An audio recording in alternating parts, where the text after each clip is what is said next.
Okay, I'm talking here about Botox and memory. I don't know that Botox affects memory for sure, but I suspect it probably would.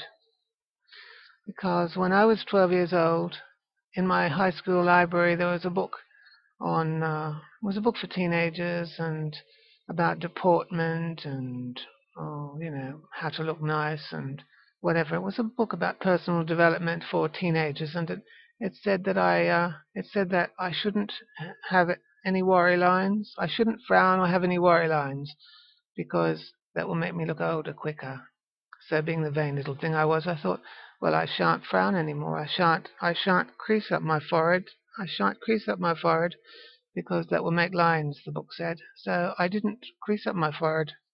I didn't. And if I didn't have any worry lines, I was to stay younger. And I was about 12, and as the years went by, I noticed that all the boys and girls around me, they all had lines in their forehead. They did. They were all getting older. And I was staying younger, apparently. And yes, so that's how things went. I used auto-suggestion. I didn't think too much about it. I just decided not to crease up my forehead anymore, and I just told myself that I wouldn't, and I didn't. And my forehead was just permanently without creases, and I thought that was something good. And as I said, all the children around me got creased. But I noticed from when I was about 16 years old, I didn't connect the two events. I noticed that when I tried to remember things, it was always through a veil. I tried to tell other people I sort of had a memory difficulty, but they didn't understand. I could actually remember things, but when I remembered, it was always through a mist or a veil and very unpleasant. It actually felt like the front of my brain was switched off, and the front of my the front of my brain was all numb. But I can see now that what actually happened, and I went on like this for years and years actually. I can see that it was my forehead was numb. I didn't connect the two. I thought it was the numbness of my brain. But I'm not a great fan of neuro-linguistic programming insofar as they try and, well, it is a ritual placebo in lots of ways, and it's credited with a lot of things that aren't necessarily true, but it's a fact that when you have thought processes, you think, if you access different parts of your brain or memory or emotions, if someone asks you an opinion, your forehead may crease. If you look into your memory, it's not just your eye movements; it's your forehead. It will crinkle.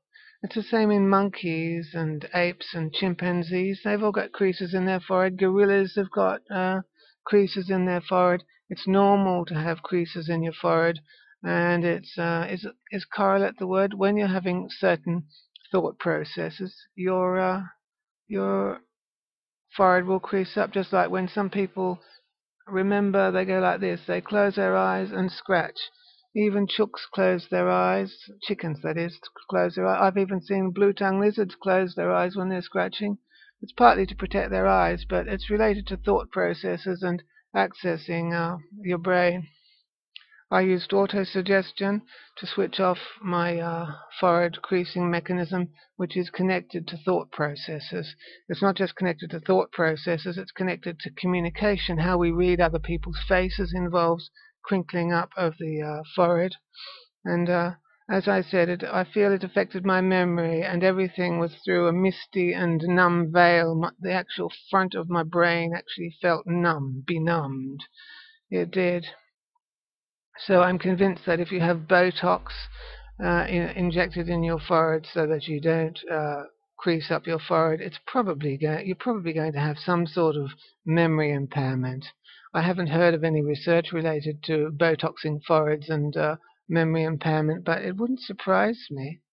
Because I went for years like that with that veil over my mind, all because I used auto-suggestion and obeyed some stupid book. It's normal to have a crinkled forehead. Even, do dogs have crinkles in their forehead? I think they might. But anyway, certainly apes and monkeys do. It's vital to our expression. It's part of communication. And it's okay to worry. It's okay to have lines around your eyes. It's okay to have crow's feet and worry lines. That means you're thinking, see?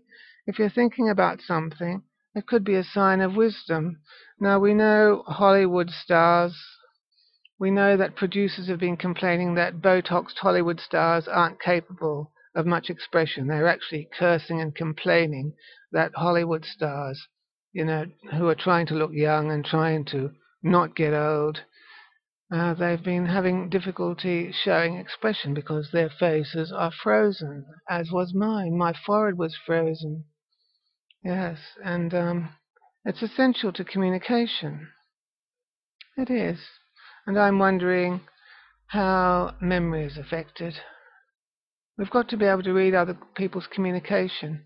If you're looking at a Botoxed mask, you're not looking at an ordinary face. It's not functioning like an ordinary face. It's not giving off the cues of an ordinary face. We know this from looking at pop stars with, I won't name any, pop stars and movie stars with frozen faces, but something to think about if you're going to if you're actually contemplating Botoxing yourself. Think about the possible memory complications that may occur from having a frozen face, because you won't have the normal functions. You won't be accessing your memory in the normal way.